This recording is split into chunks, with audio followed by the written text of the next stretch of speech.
तो आइए अब चलते हैं हमारी प्रश्नावली की तरफ। प्रश्नावली की जो पहली प्रमेयिका है या पहला जो पॉइंट है वो है यूक्लिड विभाजन प्रमेयिका।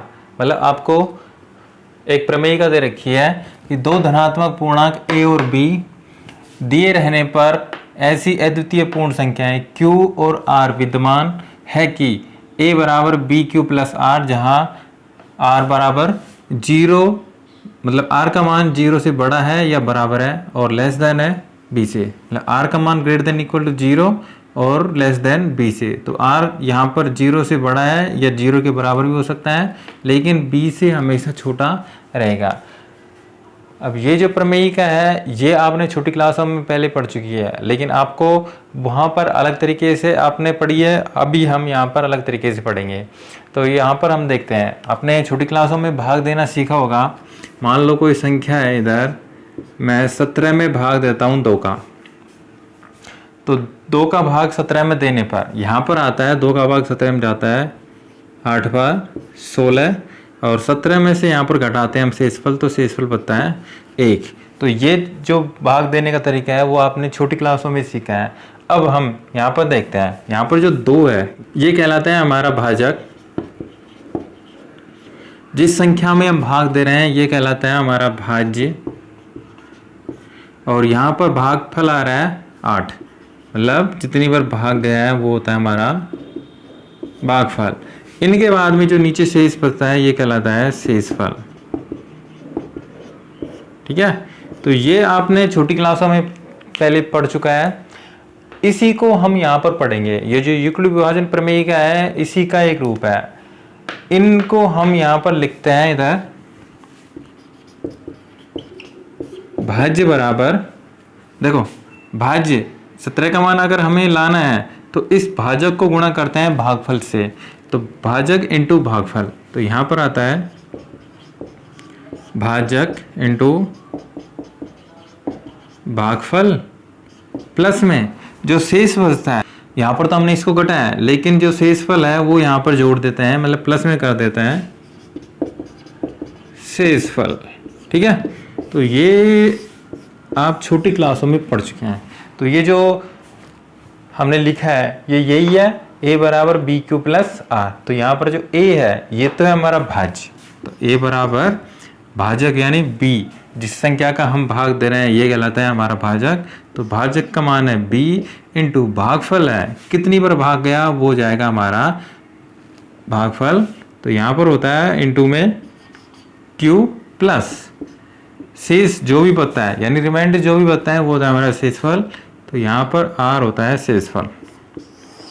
तो देखो एक तरह से a बराबर b इंटू क्यू यानी बी क्यू प्लस आर, यही तो है। ये जो यूक्लिड विभाजन प्रमेयिका है उसको हम यहाँ पर लिख रहे हैं a बराबर बी क्यू प्लस आर, जहाँ पर a और b दो धनात्मक पूर्णांक है और ऐसी अद्वितीय पूर्ण संख्याएं, यानी दो पूर्ण संख्याएं इस प्रकार है q और r कि उनको हम यहाँ पर लिखे तो ये हमारा सूत्र बन जाता है। a का मान भाज्य हो गया। अगर हम यहाँ पर मान रखें तो देखो भाज्य हमारा 17 बराबर b, भाजक यहाँ पर है 2 इंटू q, भागफल आया 8 प्लस शेषफल यानी r जो भी रिमाइंडर है वो बचता है 1, ये हो गया 1। तो 17 बराबर होता है, देखो 8 दूनी 16 प्लस 1 बराबर 17। ठीक है, तो ये जो भाज्य होता है इसको हम इस तरह से लिख सकते हैं। तो इसी को हम यहाँ पर पढ़ेंगे यूक्लिड विभाजन प्रमेयिका के रूप में। यहाँ पर एक चीज़ देखते हैं, यहाँ पर एक शर्त दे रखी है कि जहाँ पर r का मान ग्रेटर देन इक्वल टू 0 और लेस देन है b से, मतलब r जो भी शेषफल बचेगा वो हमेशा जो b दे रखा है, मतलब 0 से तो बड़ा होगा, ये 0 के बराबर भी हो सकता है, लेकिन b से हमेशा छोटा होगा। कैसे? अगर मैं यहाँ पर 2 का भाग देता हूँ तो भागफल आता है 8, लेकिन यहाँ पर अगर शेषफल देखें, देखो शेषफल आ रहा है 1, तो शेषफल आ रहा है 1, या फिर अगर मैं 2 का किसी संख्या में भाग दूँ तो वहाँ पर शेषफल 0 भी आ सकता है, लेकिन कभी भी 2 नहीं आएगा। तो जो भी शेषफल आएगा वो हमेशा या तो भाजक से छोटा होगा या 0 के बराबर होगा, कभी भाजक b के बराबर नहीं होगा। तो यहाँ पर जो भी शेषफल बचेगा वो हमेशा b से छोटा बचेगा। लेकिन जीरो से बड़ा हो सकता है और जीरो के बराबर भी हो सकता है। तो ये हो गई हमारी यूक्लिड विभाजन प्रमेयिका। अब इस पर आधारित कुछ उदाहरण है वो हम देखते हैं कि इसको हम किस प्रकार हल करेंगे। तो आइए प्रश्नावली का उदाहरण देखते हैं।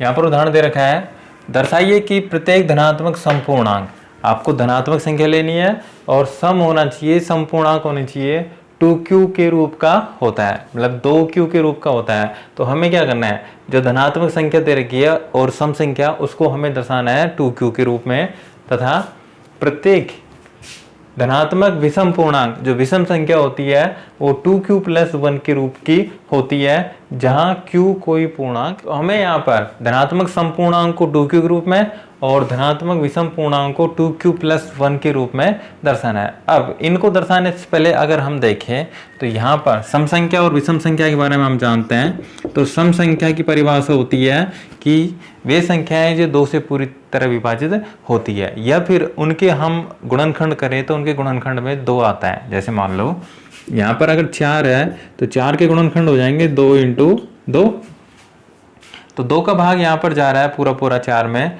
2 बार, और 2 × 2 इनके गुणनखंड होते हैं। तो देखो 2 × 2, या फिर हम कोई संख्या दूसरी लेते हैं, मान लो 12 है, इसको हम लिख सकते हैं यहाँ पर 2 × 6 के रूप में। और भी कोई संख्या हो सकती है, 14 हो सकती है, इसको लिख सकते हैं 2 × 7 के रूप में। तो यहाँ पर अगर हम देखें तो जो भी सम संख्याएं होती है उनमें ये जो 2 है वो कॉमन आता है, मतलब सभी सम संख्याओं में 2 का पूरा पूरा भाग जाना चाहिए, तभी वह सम संख्या कहलाती है।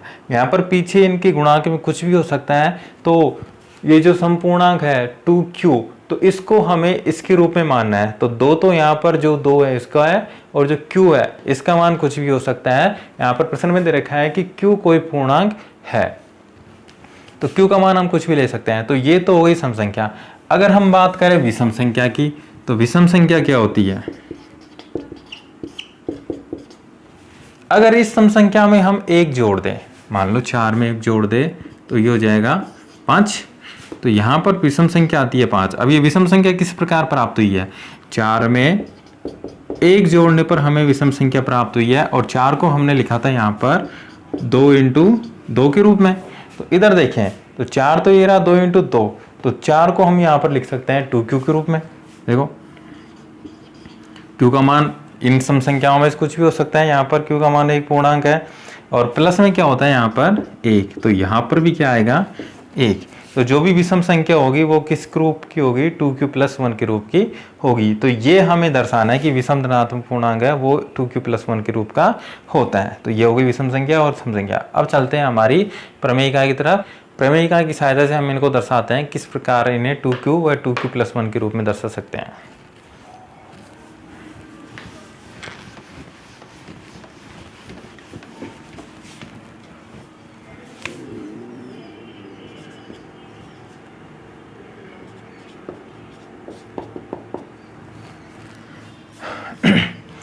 तो हम यहाँ पर सबसे पहले मानेंगे, यहाँ पर दे रखा है धनात्मक समपूर्णांक, तो हम एक धनात्मक पूर्णांक मान लेते हैं। माना ए कोई धनात्मक पूर्णांक है तथा b बराबर, तो a तो हमें मानना है, और जो b का मान है वो प्रश्न में आपको दे रखा होगा। क्यों, देखो इधर देखिए 2q के रूप में और 2q + 1। हमने अगर पढ़ा हो तो जो हमारी प्रमेयिका थी a बराबर bq + r, इसमें q के साथ में गुणांक में क्या होता है b। तो b का मान आपको प्रश्न में दे रखा है, यहाँ पर 2 दे रखा है, इधर भी 2 दे रखा है, तो b का मान हम यहाँ से लिख सकते हैं। तो b का मान हो जाएगा इधर 2, ठीक है। अब b के बाद में हम यहां पर लिखते हैं, अतः यूक्लिड विभाजन प्रमेयिका से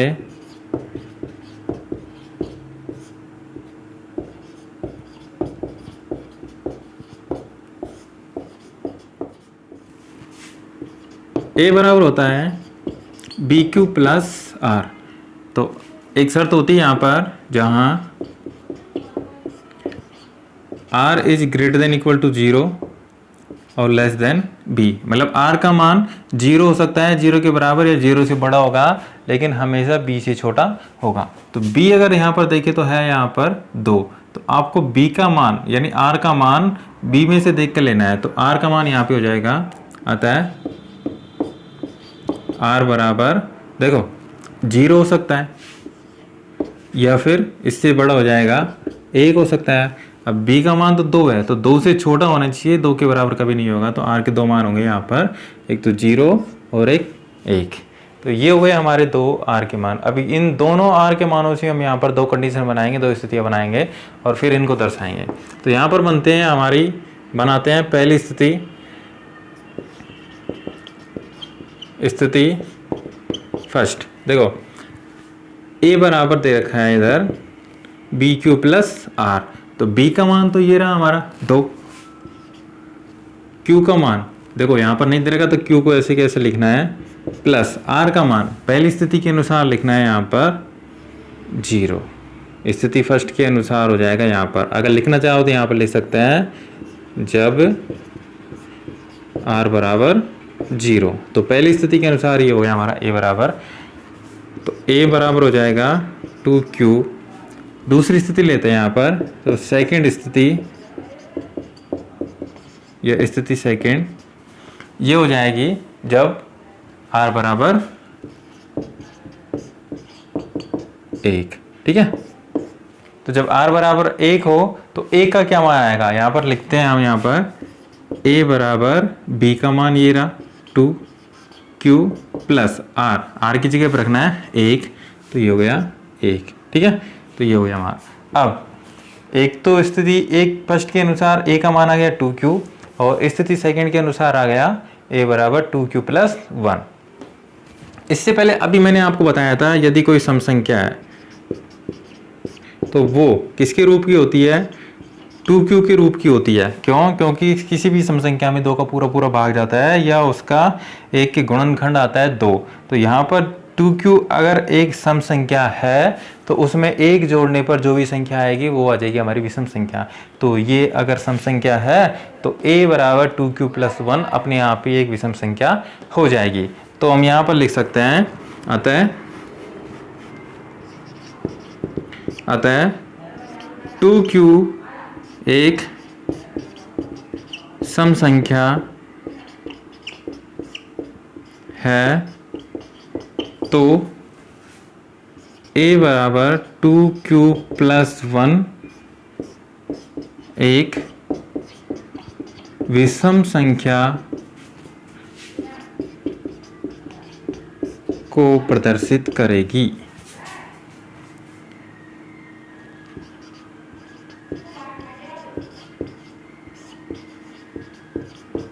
करेगा, ठीक है, या करेगी।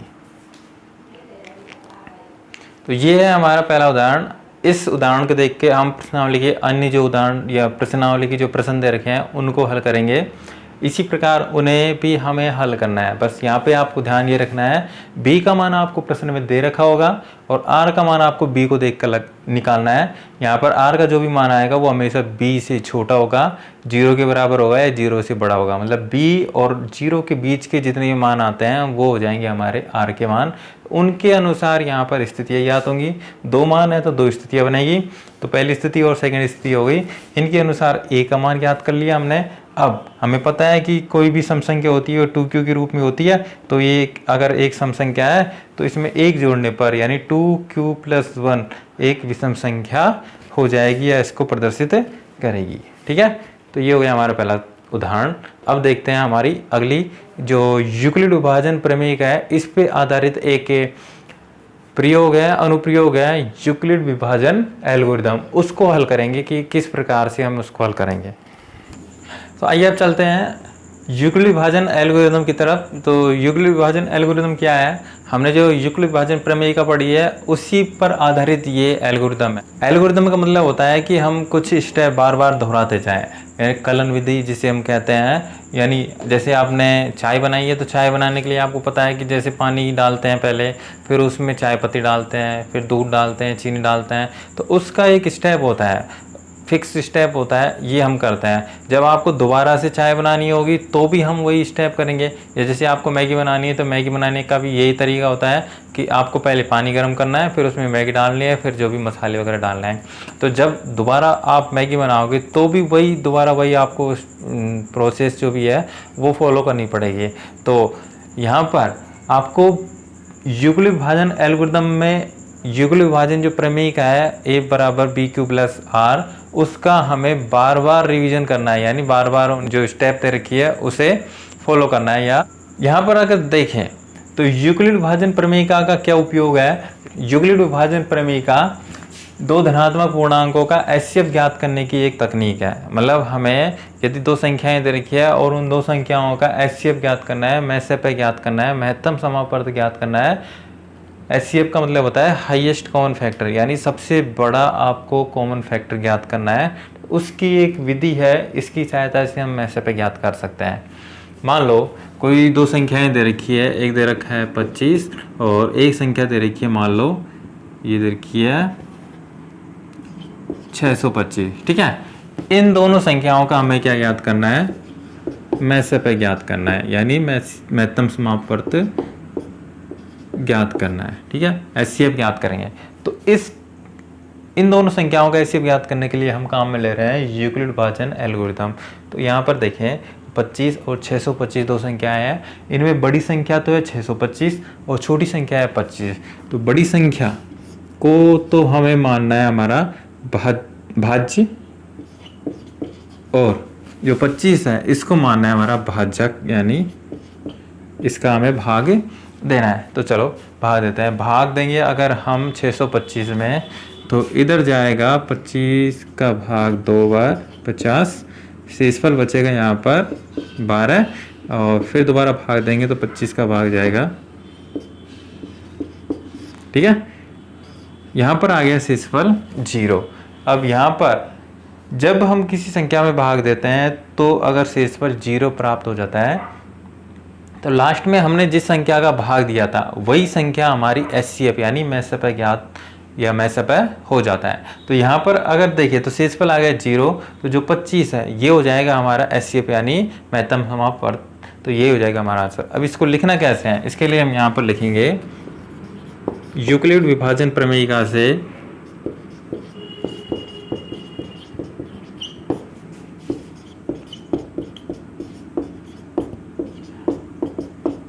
ठीक है।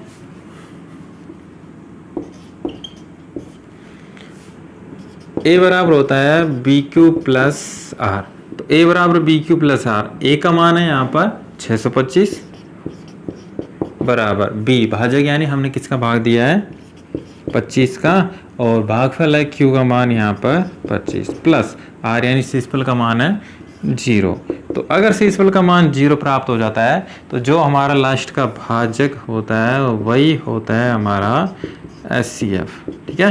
तो ये हो जाता है हमारा महत्तम समापर्त। तो इस विधि पर यानी इस एल्गोरिथम की सहायता से हम दो संख्याओं का मैसेप ज्ञात कर सकते हैं। तो अब चलते हैं हमारी प्रश्नावली की तरफ। तो प्रश्नावली में सबसे पहला जो प्रश्न है वो यही है, जो संख्याएं दी गई है उनका हमें एचसीएफ ज्ञात करना है यूक्लिड विभाजन एल्गोरिथम की सहायता से। तो आ जाते हैं हमारी प्रश्नावली पर। हमारी प्रश्नावली का जो पहला प्रश्न है यही है, निम्नलिखित संख्याओं का एचसीएफ ज्ञात करने के लिए यूक्लिड विभाजन प्रमेयिका यानी यूक्लिड विभाजन एल्गोरिथम का प्रयोग कीजिए। और यहाँ पर जो पहला है इसका 135 और 225 का हमें एचसीएफ ज्ञात करना है, महत्तम समापर्त ज्ञात करना है। तो इधर देखें तो 135 और 225 में से बड़ी संख्या तो है हमारी 225 और छोटी संख्या है 135। तो बड़ी संख्या को तो हमें मानना है भाज्य, यानी 225 को तो हमें लिखना है भाज्य के स्थान पर, और 135 को लिखना है यहाँ पर भाजक के स्थान पर। 135 का भाग देंगे हम 225 में। देखिए इधर 225 में भाग जाएगा एक बार, तो 135, शेषफल बचेगा इधर 0, 12 में से इधर घटाएंगे 3 तो ये बच गया 9, ठीक है। तो शेषफल बच गया यहाँ पर 90।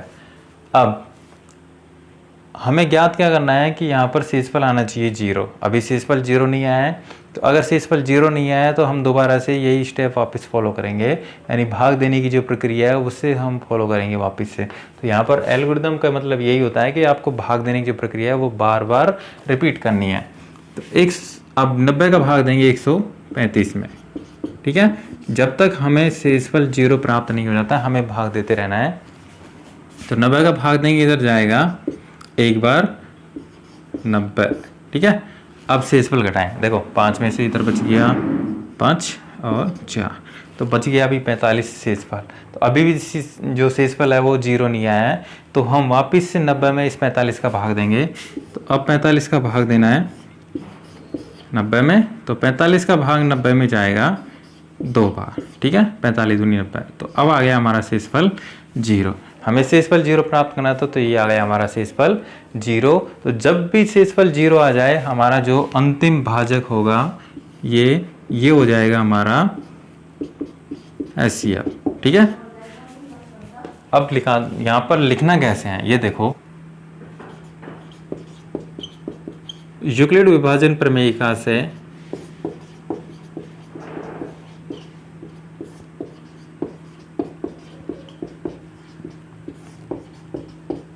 ये तो एक तरह से रफ का कार्य है। आपको प्रश्न लिखना कैसे है यहाँ पर देखेंगे।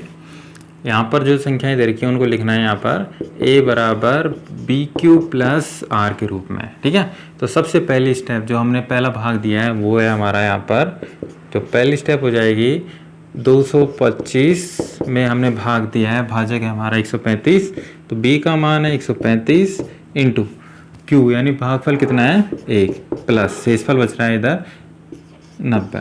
तो ये हो गई हमारी पहली स्टेप, ठीक है। लेकिन अभी भी यहाँ पर शेषफल 0 नहीं आया है, तो हम वापस से दोबारा भाग दे रहे हैं। तो सेकंड स्टेप हो जाएगी 90 का भाग दिया है हमने 135 में, तो यहाँ पर भाज्य हो जाएगा a का मान 135 बराबर भाजक हो जाएगा 90 इंटू 1 प्लस, इसमें भी शेषफल आ रहा है 45, तो अभी भी भाग पूरा नहीं गया, तो यहाँ पर शेषफल आ जाएगा 45। वापस से देखेंगे इस 45 का हमने दोबारा भाग दिया है 90 में, तो तीसरी स्टेप लिखेंगे यहाँ पर 90 बराबर 45 इंटू 2।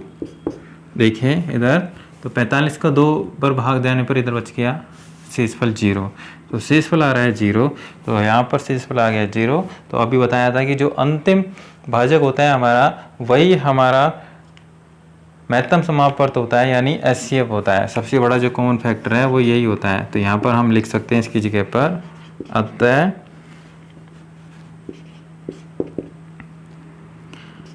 (135) और 225 का HCF यानी मैसअप है कितना जाएगा 45 है, ठीक है।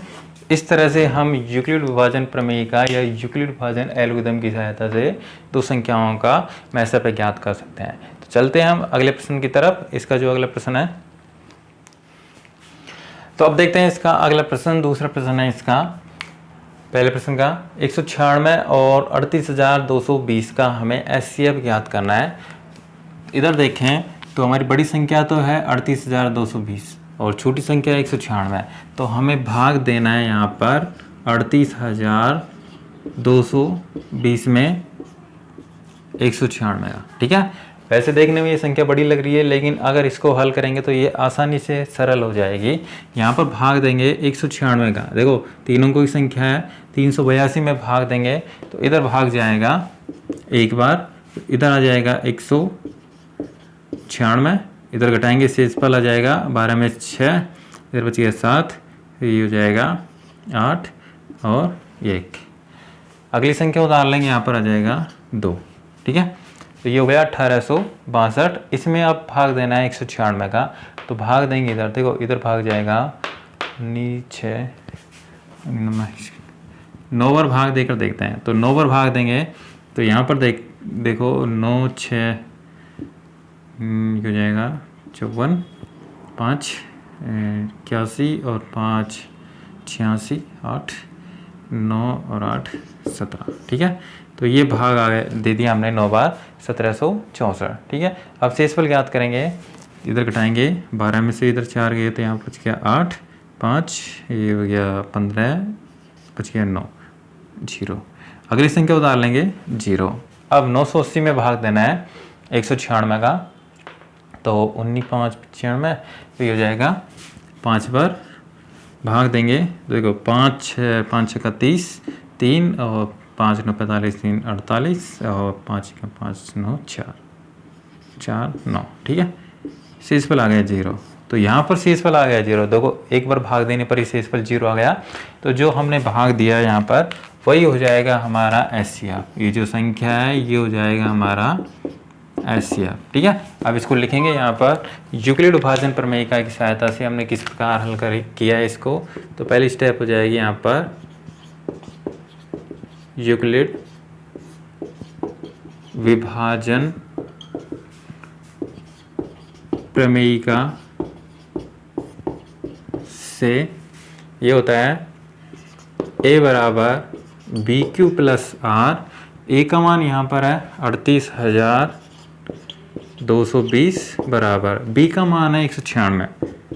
ठीक है, इंटू क्यू यानी भागफल का मान है यहाँ पर 195 प्लस आर। शेषफल बच रहा है 0, तो ये हो जाएगा 0। तो अभी बताया था कि जैसे यहाँ पर जैसे ही शेषफल 0 आ जाए तो वही हमारा जो भाजक होता है ये हो जाता है हमारा एचसीएफ। ठीक है, तो यहाँ पर लिख देंगे आता है 196 और 38,220 का एचसीएफ, या इसकी जगह लिख सकते हैं मैसेप, ये हो जाएगा 196 प्राप्त होता है। ठीक है, तो ये हो जाएगा हमारा आंसर। इस प्रकार हम इसको हल कर सकते हैं। अब इसका जो तीसरा प्रश्न है वो आपको खुद को हल करना है। ठीक है, मैं यहाँ पर हल करवा रहा हूँ लेकिन पहले आपको खुद को हल करना है। फिर तो ये रहा आपका 3rd नंबर का प्रश्न। यहाँ पर आपको तीसरे प्रश्न में दे रखा है 3rd नंबर पे 867 और 255 का हमें मैसेप यानी एचसीएफ याद करना है। तो इधर देखिए, तो बड़ी संख्या है 867 और छोटी संख्या है 255। तो बड़ी संख्या में हमें भाग देना है, तो इसको लिखेंगे भाज्य के स्थान पर 867 और भाजक लिखेंगे यहाँ पर 255। ठीक है, इसका भाग देंगे तो इधर भाग देते हैं, तो यहाँ पर भाग जाएगा, देखो 3 बार जाएगा, तो ये हो जाएगा 5 3 15 और 15 और 1 16 हासिल 1 3 2 6 और 1 7। ठीक है, तो ये 255 का भाग यहाँ पर चला गया 3 बार। शेषफल बचेगा इधर 2 0 और इधर बच गया 1। ठीक है, अभी यहाँ पर शेषफल 0 नहीं आया है, तो हम वापस से इस संख्या में भाग देंगे। अब भाग देना है इधर 255 में 102 का। ठीक है, 102 का भाग देंगे, देखो इधर भाग जाएगा 102 बार चला जाएगा, तो इधर आएगा भाग देने पर आ जाएगा 204। ठीक है, तो 2 बार भाग चला गया, इधर 204 आ गया। अब इसका शेषफल ज्ञात करेंगे, तो 5 में से 4 गया, इधर बच गया 1 5 51 शेषफल बच गया। ठीक है, यहाँ पर अभी भी शेषफल 0 नहीं आ रहा है, तो वापस से हम भाग देंगे। 51 का भाग देना है अब 102 में, तो देखो 51 का भाग 102 में देंगे तो ये भाग चला जाएगा 2 बार पूरी बार। तो यहाँ पर भाग चला गया 102 51 का और शेषफल बच गया 0। तो जैसे हम ज्ञात कर रहे थे वही प्रक्रिया यहाँ पर लास्ट में जो हमारा भाजक होता है जब शेषफल 0 हो जाए तो वही हो जाता है हमारा एचसीएफ। तो इसका मतलब है हमारा उत्तर आ गया। अब इसको लिख देंगे हम यहाँ पर, अतः यूक्लिड विभाजन प्रमेयिका से, ठीक है, ये होता है a बराबर बी क्यू प्लस आर।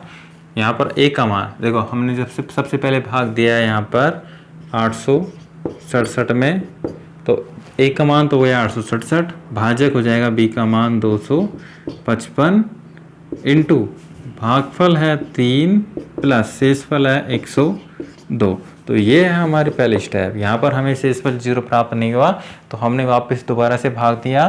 दोबारा से भाग देने पर भाज्य है यहाँ पर 255 बराबर 102 का भाग दिया है हमने, यहाँ पर 2 बार भाग गया और शेषफल बच गया 51। ठीक है, अभी भी शेषफल 0 नहीं आया तो हमने वापस भाग दिया, तो तीसरी स्टेप हो जाएगी हमारी 102 बराबर 51 इंटू 2। ठीक है, 51 का भाग दिया 2 बार प्लस 0, तो यहाँ पर हमारे पास में शेषफल आ गया 0। तो जैसे ही शेषफल 0 आता है तो हमारा भाग देने का जो कार्य है वो ख़त्म, और जो अंतिम भाजक होता है वो हो जाता है हमारा मैसेपे। अतः लिख देंगे यहाँ पर, अतः 867 और 255 का मैसेपे, यानी SCF 51 प्राप्त होता है। ठीक है, तो इस तरह से हम मैसेपे ज्ञात कर सकते हैं किसी भी संख्या का, यानी किन्हीं भी दो संख्याओं का मैसेपे इस प्रकार से ज्ञात कर सकते हैं। ये भाग विधि होती है और इसमें हमने यहाँ पर लगाया है यूक्लिड विभाजन प्रमेय का, यानी यूक्लिड विभाजन एल्गोरिथम की सहायता से हमने SCF ज्ञात करना सीखा। तो आज की क्लास यहीं पर ख़त्म होती है। अब हम मिलेंगे अगली क्लास में, आगे के प्रश्न हम अगली क्लास में करेंगे।